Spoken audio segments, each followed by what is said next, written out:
Corona నేపథ్యంలో సాహిత్య కార్యక్రమాలన్నీ జూమ్లకే పరిమితమయ్యాయి. జూమ్లో ఎన్నో ఇబ్బందులు ఉన్నప్పటికీ తప్పని పరిస్థితుల్లో తప్పడం లేదంటున్నారు సాహితీవేత్తలు. అలాంటి ఇబ్బందుల నుండి బయటపడి భౌతికంగా అందరూ కలిసి ఓ సాహితీ కార్యక్రమం చేస్తే ఎలా ఉంటుందో చేసి చూపించారు విజయవాడకు చెందిన సుప్రసిద్ధ రచయిత్రి శ్రీమతి చలసాని వసుమతి. ఆమె రచించిన వివిధ సాహితీ ప్రక్రియల సమాహారంగా రూపుదిద్దుకున్న వసుమతి వర్ణమాలిక పుస్తక ఆవిష్కరణ సభని సిద్ధార్థ నగర్లోని తమ ఇంటి ఆవరణలో పలువురు సాహితీవేత్తల సమక్షంలో జరిపారు. నవంబర్ 11వ తేదీ శుక్రవారం సాయంత్రం 6 గంటలకు వసుమతి వర్ణమాలిక గ్రంథాన్ని పూర్వ ఉపసభాపతి మండలి బుద్ధప్రసాద్ ఆవిష్కరించారు. ఆంధ్రప్రదేశ్ అధికార భాషా సంఘం అధ్యక్షులు యార్లగడ్డ లక్ష్మీప్రసాద్ ముఖ్య అతిథిగా హాజరయ్యారు. కృష్ణా జిల్లా రచయితల సంఘం అధ్యక్షులు గుత్తికొండ సుబ్బారావు సభకు అధ్యక్షత వహించగా ప్రధాన కార్యదర్శి డాక్టర్ జీవి పూర్ణచంద్ వసుమతి గారితో తన పరిచయాన్ని వివరించారు. వసుమతి గారి ప్రేమతత్వాన్ని తెలుపుతూ ఆమెపై ఓ చక్కని కవిత వినిపించారు. మల్లెతీగ సంపాదకుడు కలిమిశ్రీ మాట్లాడుతూ శ్రీమతి వసుమతి గారితో తనకున్న 15 ఏళ్ల పరిచయంలో తాను సారథ్యం వహించిన వివిధ పత్రికల్లో వసుమతి గారి రచనల్ని ప్రోత్సహించిన తీరును గుర్తు చేసుకున్నారు. ప్రసిద్ధ రచయిత పి చంద్రశేఖర్ ఆజాద్ పంపిన సందేశాన్ని కలిమిశ్రీ సభకు చదివి వినిపించారు. వసుమతి గారి కుమార్తె రమ పుస్తకాన్ని సమీక్షిస్తూ ఆమె రచనల్లో సామాజిక స్పృహ, మహిళా చైతన్యం కలిగించే రచనలు చాలా ఉన్నాయన్నారు. ఎంఎస్కో పబ్లిషర్స్ గుత్తికొండ లక్ష్మి వసుమతి గారితో తనకున్న అనుబంధాన్ని గుర్తు చేసుకున్నారు. కార్యక్రమానికి హాజరు కాలేకపోయిన వసుమతి గారి పెద్దబ్బాయి రమేష్, సినీ గేయ రచయిత భువనచంద్ర వారిరువురు తమ సందేశాన్ని వాట్సాప్లో పంపించగా సభాధ్యక్షులు సభకు వినిపించారు. చివరిలో రచయిత్రి వసుమతి గారు తన స్పందనలో రచయిత్రిగా తన సాహిత్య ప్రస్థానంలో సహకరించిన ప్రతి ఒక్కరికి ధన్యవాదాలు తెలియజేశారు. చలసాని రవి వందన సమర్పణతో సభ ముగిసింది. అనంతరం కార్యక్రమానికి వచ్చిన వారందరికీ చక్కని విందు ఏర్పాటు చేశారు. కార్యక్రమానికి హాజరైన పెద్దలు ఏం మాట్లాడారో వారి మాటల్లోనే విందాం.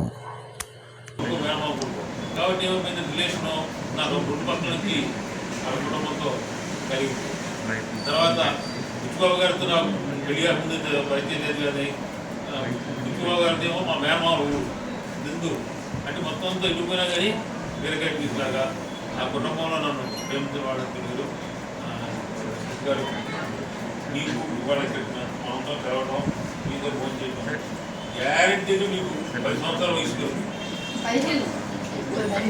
శతమానం బాగుంది. ఎందుకంటే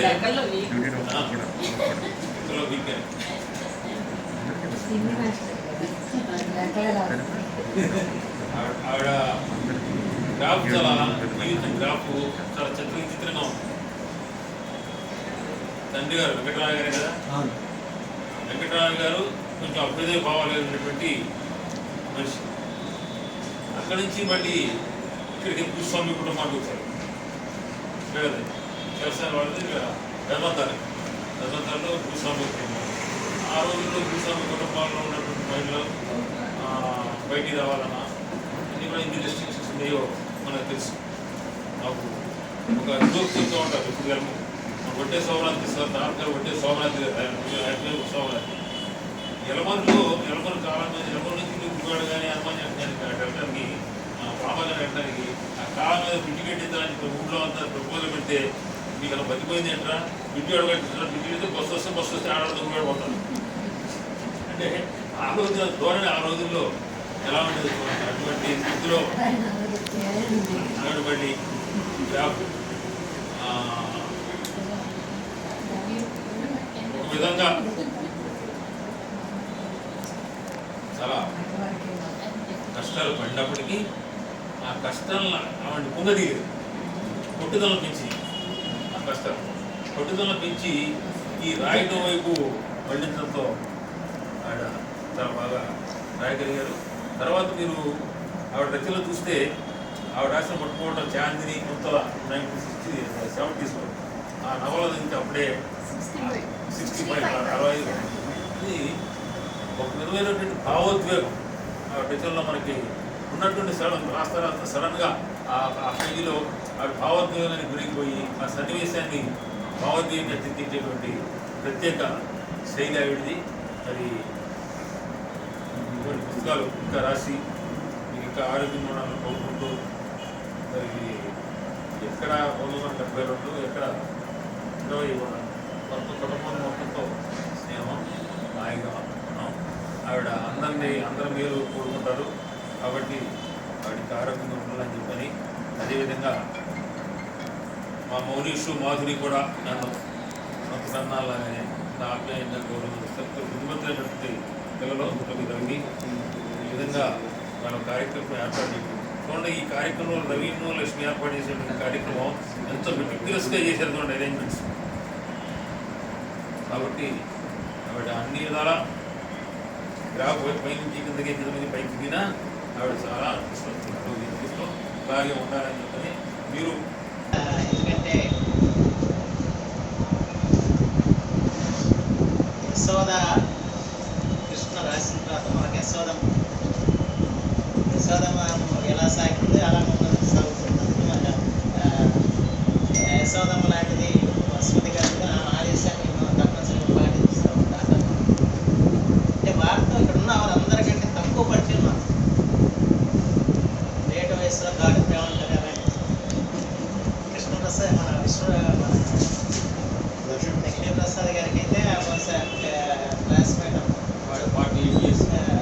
అందులో వారికి మన పరిచయం. నాకు కూడా నా పోసారు నా పరిచయం కాదు సార్, మా ఇంట్లో పెద్ద కొడుకు. అలాగే సుబ్బారావుకి వీళ్ళందరూ పరిచయంతో నేను పరిచయం తప్ప నాకు అంతకంటే పరిచయం. అయితే ఆ గురించి నాకు తెలుసు. నేను మొట్టమొదటిగా గుడిపాటి వెంకటసుబ్బయ్య గారు నేను నా సాహిత్య వృత్తి మీద పుస్తకం, ఆ పుస్తకంలో వసుమతి గారి గురించి బాగా రాశాను. అలాగే సంజయ్ దేవ్ గారి లేఖల్లో కూడా అక్కడ ఈ పేరు వస్తారు. ఆమె అదృష్టం ఏంటంటే ఆనాటి మహా సాహిత్యవేత్తలు ఏమన్నారు వాళ్ళందరూ కూడా పత్రికా వాస్యం చూశారు, మేము మాతృవాస్యంతో చూస్తున్నాం. అది తేడా చెప్పారు.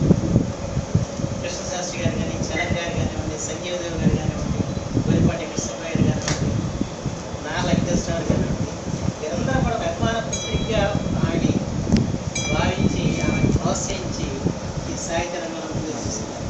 నా వెంకటేశ్వర గారు చాలా ఈ రచనలకి మూలకాలు. అలాగే సౌందర్య దృష్టి అని చెప్పారు రమ్య గారు. బహుశా ఆ సౌందర్య దృష్టి సంజయ్ గారు దేవ్ గారు సంక్రమించారు.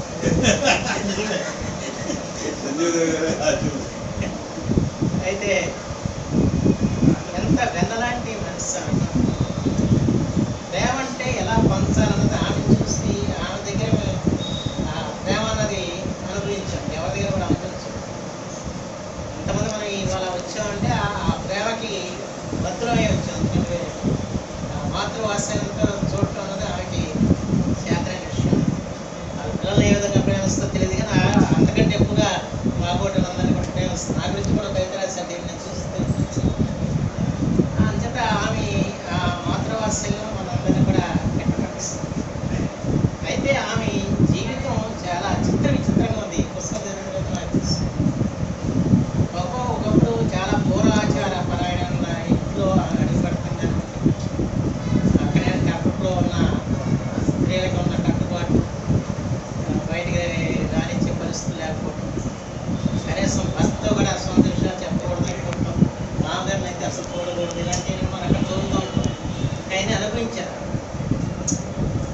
అనుభవించి ఆమె చిన్న వయసులోనే వివాహం చేసుకుని 11 సంవత్సరాల వయసుకి వెళ్ళిన తర్వాత చదివింది. అది గొప్ప విశేషం. అంటే అంత సాంప్రదాయ వాతావరణం ఉన్న కుటుంబంలో ఆమె అలా చదివిందంటే దానికి భర్త ప్రోత్సాహం ఉండొచ్చు, కానీ ఎన్ని ఇబ్బందులు ఎదుర్కొంటుందో వేరుగా చెప్పాల్సి అవసరం.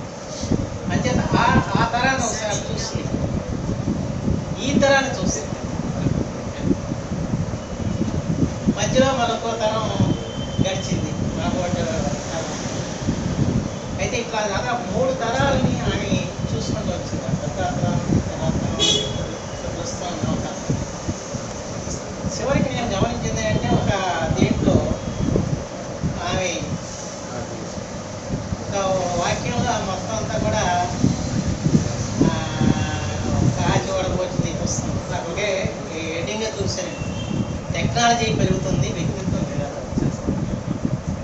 అంటే ఇవన్నీ చూసిన తర్వాత ఆనాటి నుంచి ఆనాటిలో పరిస్థితి ఎలా ఉంది, ఈనాటి పరిస్థితుల్లో ఇవన్నీ చూసిన తర్వాత టెక్నాలజీ పెరిగే కొద్దీ వ్యక్తిత్వం, మొరాలిటీ, మానవతా విలువలు క్షీణించిపోతున్నాయి. అందువల్ల బుక్ రీడింగ్ కూడా పెరగాలి. ఈ తరంలో బుక్ రీడింగ్ బామ్మ తాతయ్య ద్వారా నీతి కథలు తగ్గిపోయాయి.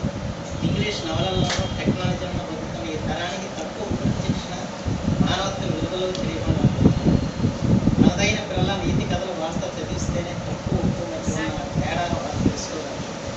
మరోవైపు పాశ్చాత్య సంస్కృతి ప్రభావం, టెక్నాలజీ ప్రభావం, మీడియా ప్రభావం మన దిగజారులకు, విలువల పతనానికి ప్రధాన కారణాలుగా మారాయి. టెక్నాలజీ దుర్వినియోగం వల్ల ఆడపిల్లలు మోసాలు జరుగుతున్నారు, హింస, దాడులు బయటెగాయి. పాశ్చాత్య సంస్కృతిని తల్లిదండ్రులు నియంత్రించలేకపోతున్నారు. సమాజంలో వ్యక్తిగత క్రమశిక్షణ, మొరాలిటీ కొరవడింది అని మగవారిలో నైతిక విలువలు పెరిగితే స్త్రీకి రక్షణ. చివరికి చెప్పిన సారం అంటే ఈ పుస్తకం మొత్తం కూడా నాకు కనబడింది. ఇక్కడ 4 వాక్యాలు రాసిన ఇది చాలా అద్భుతమైన సందేశం. వారు చెప్పింది నిజమే. నా తరం ఇప్పుడు నాకు కూడా ఈ సాహిత్యంలో ప్రీతి అనుకుంటా, లేకపోతే మా అమ్మమ్మ వాళ్ళు, మా అమ్మమ్మ చెప్పిన కథలు విని అలా ఆకర్షితులయ్యాం. వాళ్ళ అమ్మమ్మలు ఎవరు చెప్పే పరిస్థితులు, వాళ్ళ కాలం మారింది కదా. అమ్మమ్మ అదే ఆమె చెప్పింది తెలియదు వాళ్ళ మన వాళ్ళకి కథలు. అయితే ఇవన్నీ కూడా కాచి వడపోచి అంటే జీవితంలో సారం అంతా కూడా ఈ 4 వాక్యాలు చెప్తుందని నాకు అనిపించింది. అంచేత పూర్వం ఎలా ఉందన్నది ఆ జీవితం ద్వారా మనం తెలుసుకోవచ్చు. ఇవాళ ఏం జరుగుతుంది, ఇవాళ జరుగుతున్న దాని మీద ఎలా ఆవేదన చెందుతుంది అన్న విషయం ఈ గ్రంథంలో ఆమె 4 వాక్యాల్లో చెప్పిన ఈ మొత్తం పుస్తకానికి సారం అనేది చెప్పిన భావిస్తుంది.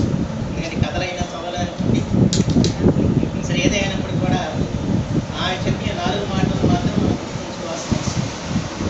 ఇవాళ టెక్నాలజీ పెరిగిన తర్వాత టెక్నాలజీని మంచిగా వినియోగించుకోవాలి. ఇప్పుడు కూడా ఏదైనా కూడా మంచిగా వినియోగించుకోవచ్చు, చెడుకు వినియోగించుకోవచ్చు. కానీ ఒక చెడుకు వినియోగపడాలి. అలా కాకుండా ఇది మంచికి వినియోగపడాలి. మానవత్వాన్ని పెంపొందించేదిగా టెక్నాలజీ ఉండాలి. అన్నిటికంటే మనిషి వ్యక్తిత్వాన్ని పెంచేదానికి దోహదపడాలని చెప్పాలి అనే అభిప్రాయంతో ఏకీభవిస్తూ ఈ అభిప్రాయం ఇవాళ మొత్తం దేశానికి అందాల్సిన అభిప్రాయం చెప్పి మనం భావిస్తూ ఇవాళ 85వ ఏట అడుగు పెడుతున్నాను. ఇంకా చాలా రచన చేయాలి. ఇంకొక నేను కోరేది అంటే అబ్బాయిల గురించి రచన చేశారు, అమ్మాయి గురించి రాయడం బహుశా అమ్మాయి గురించి రాయడానికి అడ్డుపెట్టుకుని వస్తారు బహుశా. మళ్ళా దాన్ని మన త్వరలోనే ఆ పుస్తకం కూడా ఆవిష్కరించుకున్నాం. ఇక్కడ ఆ రకంగా రమ్య గారి యొక్క నా గురించి రాయలేదన్నది కాకుండా ఆ గురించి మంచిది రాయాలని మీరు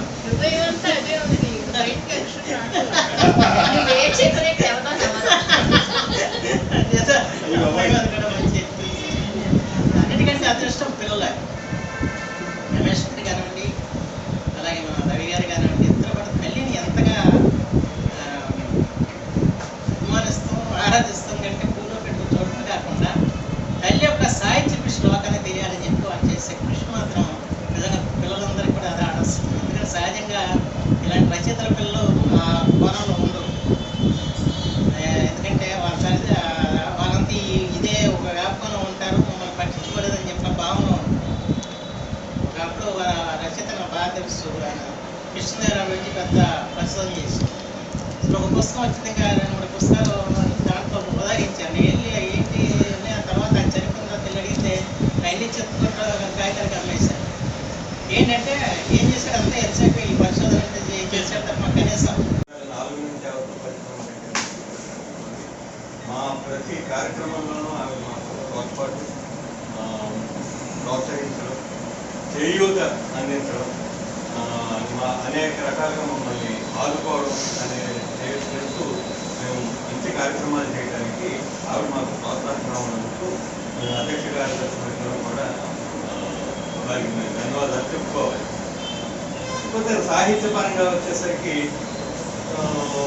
ఆవిడ పాపం చాలా ఇటువంటి చర్చించుకున్నప్పుడు నేను ఎప్పుడూ ఆవిడతో ఒకే మాట అనుకునేవాడు. పురాణాలలో నిర్లక్ష్యానికి గురైన పాత్రలు చాలా ఉన్నాయి. సుమిత్ర గురించి రాసిన వాళ్ళు మాట్లాడిన వాళ్ళు ఎవరూ లేరు.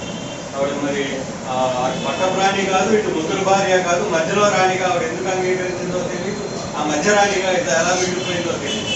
ఆవిడ గురించి రాసిన వాళ్ళు లేరు. అమ్మ నువ్వు రాయి అని చెప్తున్నానంటే ఎంత కష్టపడి ఎన్ని రామాయణాలు విలువనిండా రామాయణాలు తెచ్చి చదివి ఆ సుమిత్రకి సంబంధించినటువంటి అంశాలన్నీ బయటికి తీసుకొచ్చేవాడు. అలాగే అహల్యమే చాలా మంది రాసిన, ముఖ్యంగా సుమిత్ర మీద ఆవిడ పడ్డ కష్టం అసామాన్యమైనటువంటి శ్రమ.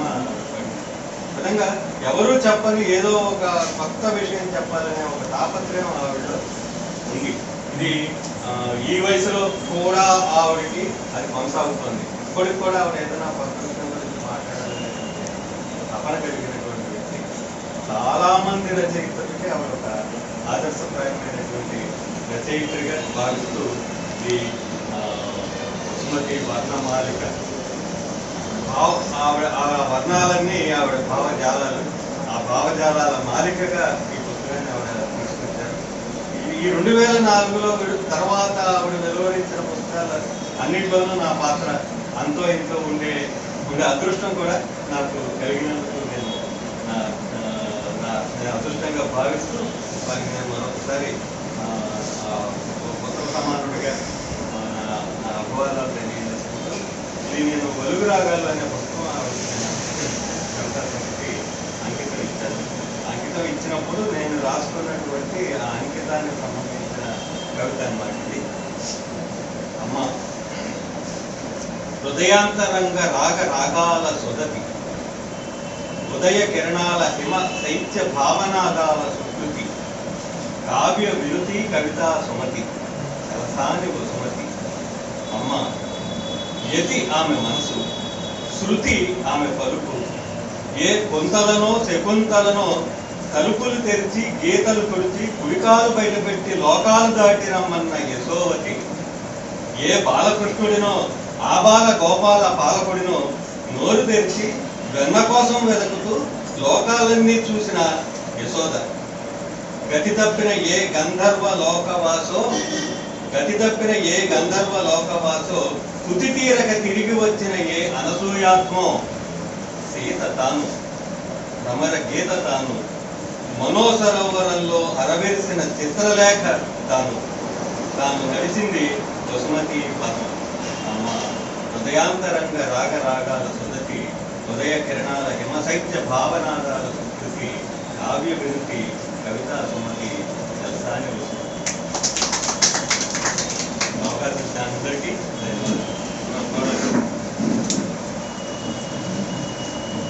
కొంచెం పాత అయినా చాలా మంచి కవిత మనందరం విన్నాం. చాలా మంది చదివి ఉన్నారు బహుశా దీన్ని. 2005లో జ్ఞానమాలిక పత్రికలో సంపాదకులు పనిచేశారు. వారు పరిచయం జ్ఞానమాలికలో ఆధ్యాత్మికత మీద కొన్ని వ్యాసాలు నిర్వహించారు. ఆ తర్వాత లలితగా అందులో సుమతి సంఘంలో ఉండేటటువంటి నీతిని, సౌందర్యాన్ని, ఆత్మికతని ఈ కాలానికి అన్వయిస్తూ కొన్ని వ్యాసాలు రాయించి విశ్లేష పెడతాన ఆలోచనతో అమలు చెప్పాము. చాలా చక్కగా రాశారు. దానికి శీర్షిక ఏం పెడదామని ఉద్దేశంతో ఆలోచించినప్పుడు సుమతి సత్వంలో పద్యాలు కాబట్టి, నా పేరు సుమతి కాబట్టి సుమతి పదం అనే శీర్షిక కేటాయించి ఆ శీర్షికతో కలిసింది. ఆ శీర్షికతో ఒక పుస్తకం కూడా నిర్వహించాను. చాలామంది రచయితల కంటే నమ్మకం అదృష్టం ఏంటంటే సాహిత్యాన్ని బతికించే వారసులు చాలామంది రచయితలకు ఉండరు. అమ్మగా లాంటి వారసత్వం గర్వకారణంగా భావిస్తుంది. ఆచార్య గారి రచన సందేశం అందించారు. దాన్ని చదివి హృదయం ఉన్న ఓ రచయిత్రి మాతృమూర్తి గురించి శ్రీమతి జలసాని వసుమతి గారి జీవితంలో ఓ అరుదైన సందర్భం. ఒకే రోజు 4 పండుగల సమాహారం, 85వ జన్మదినం, తెల్లవారితే దీపావళి పండుగ, వసుమతి వర్ణమాలిక గ్రంథ ఆవిష్కరణ. ఈ మూడింటిని మించి షష్ఠిపూర్తి, సప్తతి, అసీతి. ఇప్పుడు సహస్ర చంద్రోదయాల ముఖంలో నిశ్చితం చేసుకొని ఇంటూ 100 ఏళ్ల ప్రస్థానాన్ని చేరుకోవడానికి వడివడిగానే అడుగులు వేస్తున్న తరుణం. స్త్రీలకు సాధారణంగా పూలను దండలుగా కడతారు. వసుమతి గారు వర్ణాలను మాలగా అందిస్తున్నారు. ఇది ప్రకృతిని ఆవాహన చేసుకోవడం, ఇంద్రధనుస్సుల నుండి పొందిన ప్రేరణ. అసలు వర్ణాలను మాలిక చేయాలనే ఆలోచన రావడమే ఎంతో సౌందర్యాత్మక భావన. ఇన్ని వర్ణాలను గుర్తించిన వేటి అస్తిత్వం వాటిదే. 2 దశాబ్దాల వెనక్కి రచనా రంగంలో అప్పుడు మహిళా ప్రపంచం, కుటుంబ నవలలు, కథలు వెలువగా వస్తున్నాయి. అలాగే అభ్యుదయ ఆలోచనలు బతుకుతున్నాయి. వసుమతి గారు అలాంటి ఆ గాజులు కొట్టుకుపోలేదు. మనకంటూ ఓ మార్పులు ఎన్నుకున్నారు. చిన్నప్పటి నుంచి చదివిన రామాయణ, భారత, భాగవత గ్రంథాల్లో అతి ముఖ్యమైన నిర్లక్ష్యానికి గురైన పాత్రల అంతరంగాలు ఎలా ఉంటుంటాయో అన్న ఆలోచనలు మొదలయ్యాయి. అందుకే అహల్య, గౌతమి, కైకేయి, భానుమతి లాంటి మరికొన్ని పాత్రల మీద ఆమె దృష్టి మరలు. ఆ తర్వాత కొన్ని పూర్తి చేశారు తామే శైలిలో. మాతృత్వ అనుభూతిని పంచే యశోదకృష్ణను ఆవిష్కరించారు. అప్పట్లో మిగతా వాటితో పోలిస్తే తక్కువ రచనలే చేశారు. అయినా ఆమె గుర్తింపు ఆమె. ప్రస్తుతం 4 తరాలు చూసిన వ్యక్తిగా 85 సంవత్సరాల్లో విభిన్న పాత్రల్లో సందర్శించిన వ్యక్తి అనుభవం తాలూకు నీడలు ఆమె ముఖంలో కనిపిస్తాయి. ఆమెలో అనేక వైవిధ్యాలు ఉన్నాయి. వైవిధ్యం ఉంది. ఎదుటివారితో స్నేహించడంలో మాతృమూర్తిగా, సోదరిగా, భావురాలిగా తనైన వ్యక్తిత్వాన్ని మానవత నిలబెట్టుకోవడం మరో ముఖ్యమైన కోణం. సాహిత్యంలో, జీవితంలో సౌందర్యానికి ఆమె ఇస్తున్న ప్రాధాన్యత. ఎన్ని కష్టాలున్నా తను వాటిని అధిగమించి అందంగా చిరునవ్వుతో బతకాలనుకోవడం. అలాగే మరణించాలని నా కోరిక అంటారు. ఇప్పుడు వసుమతి గారి ప్రదర్శిస్తే కథ, కవిత, వ్యాసం, ఆధ్యాత్మికంగా పొడిపడ్డ చాలా ప్రజలు వస్తాయి. ఇవన్నీ 4 మాటలు విశ్లేషించడం కష్టం. ఇక మిగిలింది ఆమె జీవిత కథ. ఎవరైనా తను మాత్రమే నిజాయితీగా ఆవిష్కరించాలని అనుకుంటాను. ఈ పుట్టినరోజు అలాంటి ప్రయత్నానికి శ్రీకారం చుట్టాలి. కరోనా వల్ల ఇది చిన్న వేడుకగా చేస్తున్న అత్యంత మహారాజు ఉన్నారు. వసుమతి గారు ఇంట్లో 3 ఏళ్ళు పూర్తి చేసుకోవాలని కోరుకుంటూ అభినందనలు వారి కుటుంబ సభ్యులందరికీ అభినందనలు. ఈ జనసేన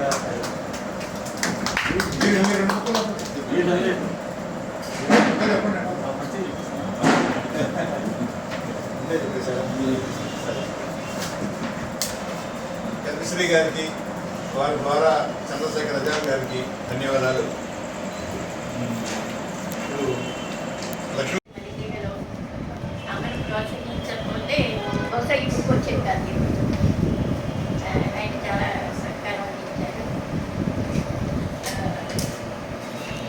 తర్వాత ఈ పుస్తకంలో చాలా రకాలుగా వచ్చినాయి. ఒక కథలు ఇవ్వలేదు. ఇప్పటిదాకా అమ్మ ఒక నవల రూపంలోనే రాశాను. కానీ ఈ నవల రూపంలో కాకుండా కథలుగా మల్లితెగలో బట్టి, ఇంటిగా పొట్టిలో బట్టి అన్ని కలిపి పుస్తకం వేయించాడు. దీంట్లో ఉత్తరం అనే కథ అది ఒక చిన్న పిల్లలు చిన్నప్పటి నుంచి బాల్య వయసు నుంచి కలిసిపోయి దాంట్లో యుక్త వయసు వచ్చిన తర్వాత వయసు ప్రభావం వల్ల కానీ వాళ్ళు కలిసిన దగ్గరతనం వల్ల కానీ ప్రేమ ఏర్పరచుకోవాలి. అతనికి రాసిన ఉత్తరాల్ని అప్పుడు ఫోన్లు లేకపోవటం ఆ రోజుల్లో దాంట్లో ఇసుక ఉంటే వాళ్ళ ఇంటి దగ్గరలో ఇసుకలో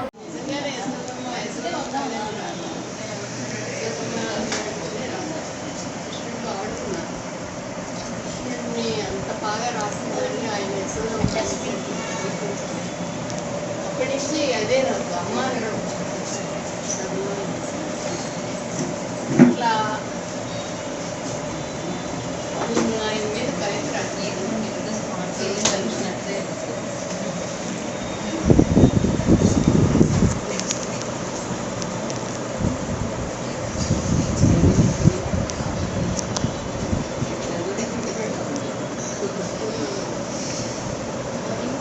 మాట్లాడేసేనమ్మా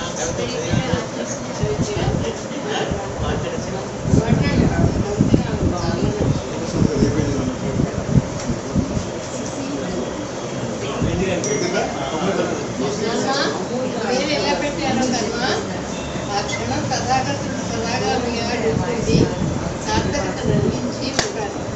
కాకుంటే గౌతముల్లా ఆహార్యం ఎలా అందిస్తున్నారు? గౌతమునిలా ఆహార్యం ఎలా అందిస్తున్నారు?